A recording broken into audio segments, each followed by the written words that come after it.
next patient, I am just so grateful to the Nichols families for coming. My colleague for many, many years, Joy Atchison, has followed Luke Nichols for congenital hypothyroidism since he was an infant.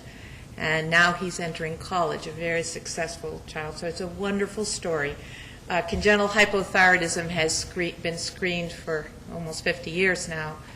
Thyroid hormone is essential for brain development. And so replacing this from birth, especially in the first 3 years of life, makes a profound difference in psychological development.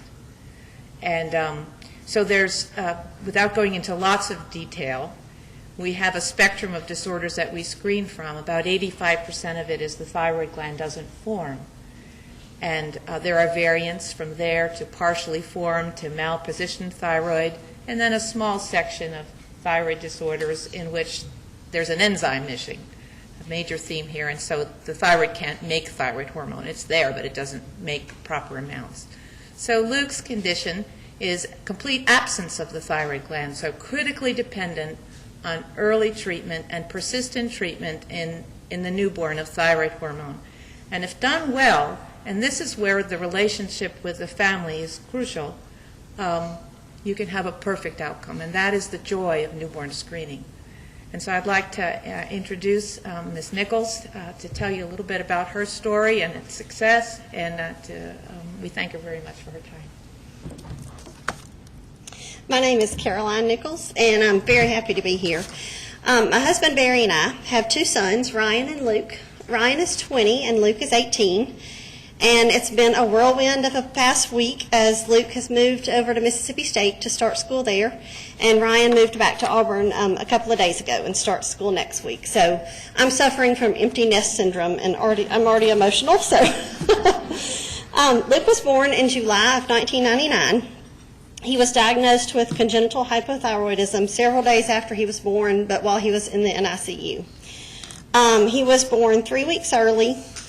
My doctor induced because he just wasn't growing. We really didn't have an answer as to why, but for probably 5 to 6 weeks before he was born, he wasn't showing any growth. I wasn't gaining weight, and Dr. Kennedy just said, this baby needs to come. He'll do better out than in. So I was induced. He weighed a little more than they thought.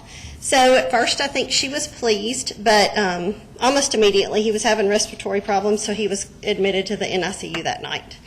In the end, I was thankful he was there. Really, and his initial problems were just breathing.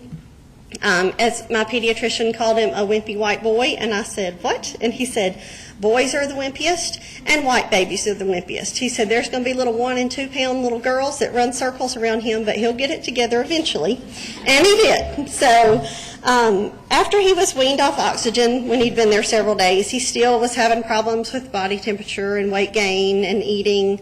He was jaundiced, and it was about that time that we got the hypothyroidism diagnosis. We received a call from our neonatologist that morning, and they would just call us when something had changed before we got there for the day. So Dr. Minna told us the state lab had notified them that his, I want to call it PKU because that's what they called it, but his screenings had come back and that showed little thyroid hormone in his blood. They had already rerun it, and he said they found none. So they were proceeding to do a scan to look for his thyroid gland. So when we got there, we found that he had no gland, and that he was officially diagnosed with hypothyroidism. Dr. Minna did a marvelous job of just thoroughly explaining everything to us. It was something that I probably took for granted. I didn't think it had affected me. My other son had not had issues with the screening. I just thought it was something a hurdle we had to cross. But he drew diagrams. He talked about the function of the gland, the necessity of the hormone, and how important it was, of course, that Luke be treated. But he assured us that this was treatable and it was very manageable. He explained that congenital hypothyroidism had not been included in newborn screening tests, several years ago. And that before that, when infants were diagnosed, it was usually once they started to show symptoms and had started regression and then a lot of damage would have already been done. But he told us that with treatment, Luke would be fine, and he would grow and develop normally. So I remember the panicky feeling, though, I had at that moment, because when I was pregnant, I had always had mild asthma, but I had a just full-blown asthma attack, I guess, and could not shake a cold. I was wheezing constantly, couldn't sleep, using albuterol around the clock, couldn't hardly walk up the stairs or carry my older son. And my OB sent me to the pulmonologist, and he put me on Flovent and Ceravent. When I came home reading all the paperwork, I called my OB and I said, I can't take this medicine because it says it's Class C drugs and it could do something to the baby. And she said, well, you're going to take it because I can guarantee you no oxygen is not good for that baby. And we'll worry about what could happen later then. So I was just in a panic, like, this is my fault, what did I do?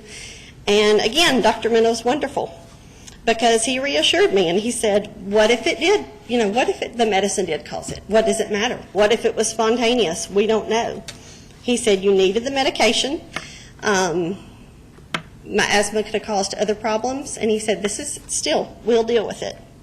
So he was wonderful. We still, to this day, 18 years later, say we love Brookwood NICU, the doctors and the nurses. We think they were wonderful.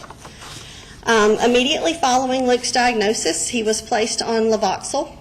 His nurses gave him his dose each day while he was in the hospital, but they got us started grinding the pill, mixing it with breast milk or formula when we were there, so we'd feel comfortable giving him his medicine. And then before we were discharged, they already referred us to Dr. Atchison, our endocrinologist, and got our first appointment set up. And Luke still sees her each year. She agreed to keep him till he's 19 and get him settled in college, and we were excited about that. Our pediatrician and Dr. Atchison both communicated when needed. They shared lab results. They worked together to ensure that Luke was always on the correct dose and growing and developing. And the neonatologist also recommended that we see a developmental therapist when Luke was getting close to 1. And she said just to make sure that everything would be okay. So he came home when he was 19 days old, and we were scared to death because we had brought home one healthy baby 2 years ago, but I was still a little shell-shocked on this one. I remember calling the NICU one night a couple of weeks after discharge. Luke had really begun to spit up a lot, and I was constantly worried. Was he keeping his medicine down? I knew how important it was. So Dr. Minna gave us specific guidelines, down to how many, minutes that he had had the medicine. He said when I should redose, when I didn't need to worry about it. And then we saw the pediatrician and got him started on some reflux medicine. He still takes reflux medicine. But we stayed concerned about him for several months still because he proceeded to just not gain weight or grow as quickly as our other son had. But eventually he started to grow. And our pediatrician later joked that he turned into a rocket at about 6 months because he just took off and he really grew, really gained weight and seemed to thrive. We saw the developmental therapist when he was about 8 months old, and she was confident that he was fine. The effect of his diagnosis on our family has probably been minimal compared to what some other families must go through with other illnesses. It initially hit me harder than I thought because the day before, or the day he came home from the hospital, I was diagnosed with shingles. And my mom said, I thought you were doing so well. I said, well, I did too. I must have been more worried than I realized. We had frequent blood tests, of course, when he was younger. Every few weeks at first, then every 3 months, and then every 6 months, and endocrinologist appointments each year. We knew this was something that he would always have to deal with, as he will always be on thyroid hormone replacement. So we just viewed it as routine. When friends would say, how can you take him and have blood drawn? And I said, well, how can we not? So I just wanted him to view it as routine. He was a holy terror, probably between 2 to 4 or 5, and by age 6, he became a pro and a master and never looked back. So that was exciting. In a sense, it was a comfort to me to know that his levels were checked regularly because I didn't want it to be all on me to know if everything was fine. I knew how often, of course, babies' habits can change, their sleep patterns can change, their eating habits, and I did not want to miss something. So I liked knowing how often we were checking. We definitely dealt with probably other health issues more than the hypothyroidism. Luke was just puny for a while, and he was often sick when he was young, probably for about the first 2 years of his life. Ear infections, viruses, respiratory infections, asthma, sinus infections, and then later just broken bones, sports injuries, but he never gets sick anymore. So we think we built up that immune system. We were told that the critical time with the hypothyroidism was, of course, the first 3 years, that having his thyroid levels where they should be was very important because so much brain development was taking place during those first 3 years. It was a little bit of a relief to get to age 3. I know that he was doing okay.